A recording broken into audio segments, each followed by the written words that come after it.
Good morning student class 8 बच्चों, पहले video में हमने देखा था force can change the shape of an object. तो बच्चों हमारा 11.6 है कॉन्टैक्ट फोर्सेस। तो बच्चों अभी देखो फोर्सेस के भी अलग अलग टाइप्स होते हैं। हमें तो पता है कि फोर्स मतलब क्या, अ पुश और pull is called a force. तो बच्चों अभी फोर्सेस के भी क्या है, अलग अलग टाइप्स है। Then student first one is muscular force. तो बच्चों मस्क्यूलर फोर्स मतलब क्या, जो फोर्स अपने मसल्स के थ्रू होता है, जो फोर्स हम अपने मसल्स के थ्रू लगाते हैं बच्चों, उसे हम मस्क्यूलर फोर्स कहते हैं। कैन यू पुश और lift a book lying on A table without touching it. देखो बच्चों, कोई टेबल पर आपका बुक पड़ा है और उसको आपको उठाना है, तो आप उसको टच किए बगैर उठा सकते हो क्या बच्चों? Obviously not. Can you lift a bucket of water without holding it. देखो पानी से भरी बकेट है आपको और वो आपको उठानी है, तो आप वो उठा सकते हो क्या उसको हाथ लगाए बगैर? नहीं बच्चों, आपको उस पर फोर्स लगाना पड़ता है, तब जाके वो बकेट उठ पाएगी। Generally to apply a force of on an object your body has to be in contact with the object. किसी भी चीज़ को उठाने के लिए, किसी भी चीज़ को ढकेलने के लिए, किसी भी चीज़ को पुल करने के लिए, अपने पास खींचने के लिए बच्चों, हमारी बॉडी का कुछ पार्ट उसके साथ कांटेक्ट करना चाहिए बच्चों। तो इसे ही कांटेक्ट फोर्सेस कहते हैं। मतलब वो चीज़ का और हमारे बॉडी का कांटेक्ट होने के बाद ही हम उस पर फोर्स लगा सकते हैं, और उसके बाद ही फिर उस पर क्या आ सकते हैं बच्चों, चेंजेस आ सकते हैं। द कांटेक्ट में also be with the help of a stick or a piece of rope. When we push an object like a school bag or lift a bucket of water, where does the force come from?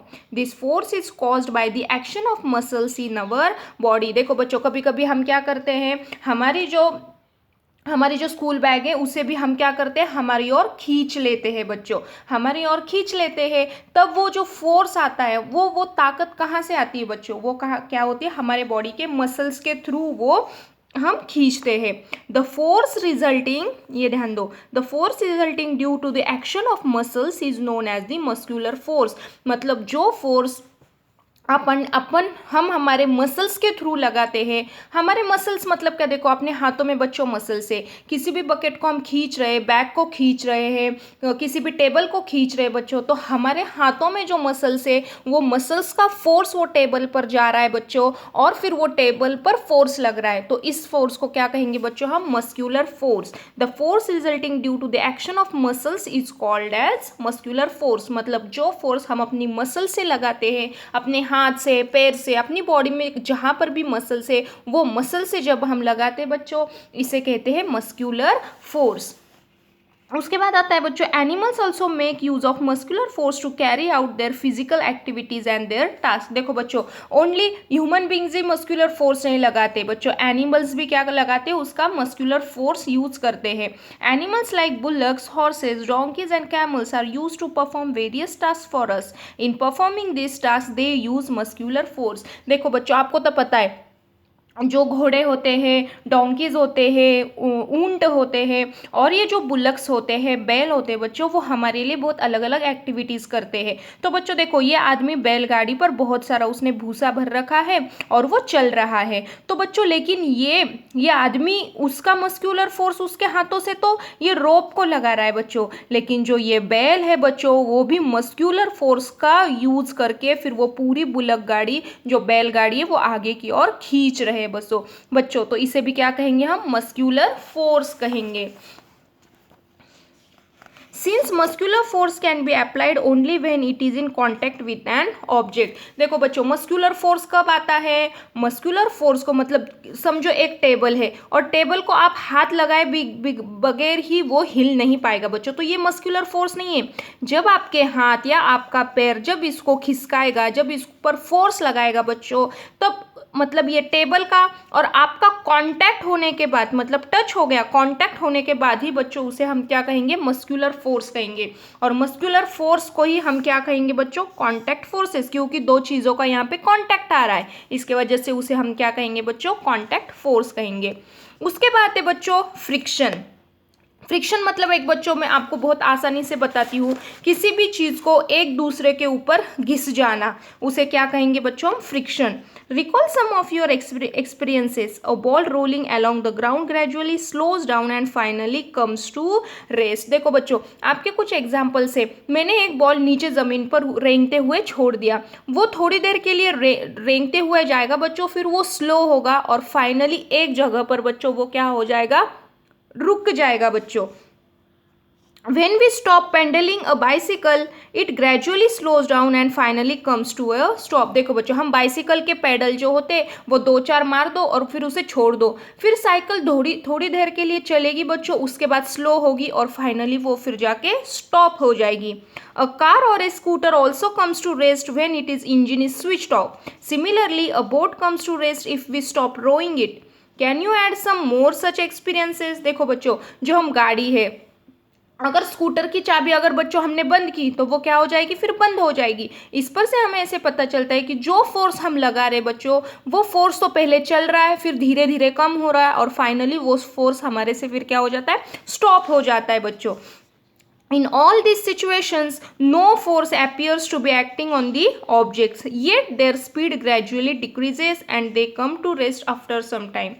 What causes a change in their state of motion? देखो बच्चों, मैंने बहुत जोर से एक ball फेंका तो सबसे पहले वो जोर से जाएगा, फिर उसका स्पीड कम कम कम होकर बच्चों वो फाइनली स्टॉप हो जाएगा। फिर ऐसे क्यों होता है बच्चों? इसका क्या मीनिंग है? Could some force be acting on them? कोई दूसरा फोर्स उस पर तो काम नहीं करता है, कोई दूसरा फोर्स तो उसको रुकाने का काम नहीं करता है। Can you guess the direction in which the force must be acting in each case? The force responsible for changing the state of motion of objects in all these examples is the force of friction।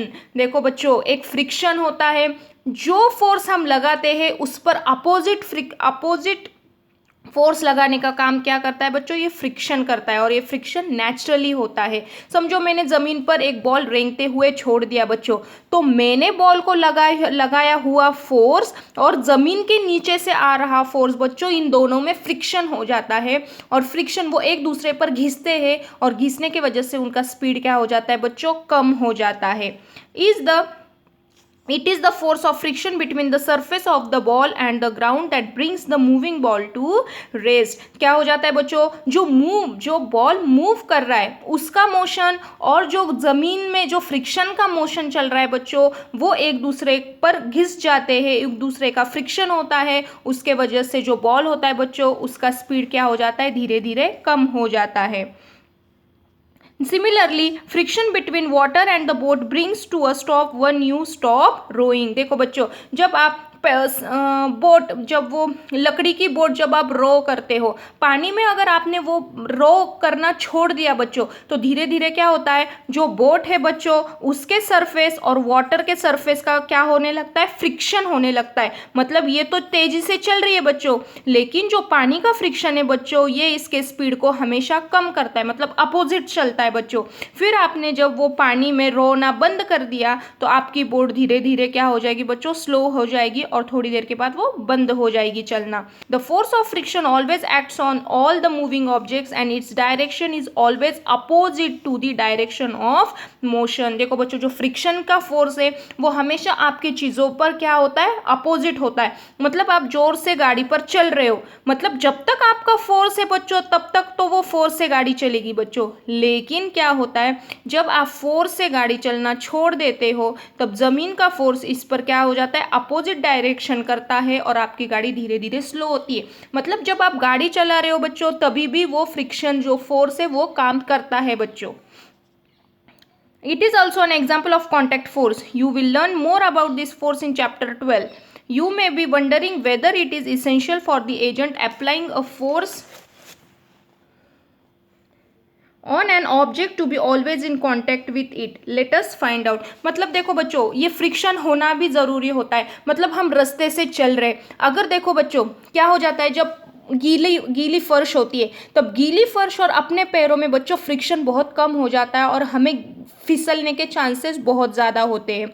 तो बच्चों ज़मीन में और ज़मीन का surface और हमारे पैर में भी हमेशा क्या हो जाता है, फ्रिक्शन हो जाता है बच्चों। इसके वजह से क्या होता है, जब हम चलते हैं तब हमारी ग्रिप, हमारे पैरों की ग्रिप अच्छी होती है और हम फिसलते नहीं हैं। तो बच्चों फ्रिक्शन होना, किसी किसी चीज़ में फ्रिक्शन होना भी ज़रूरी होता है। Tomorrow we will continue 11.7 non contact forces.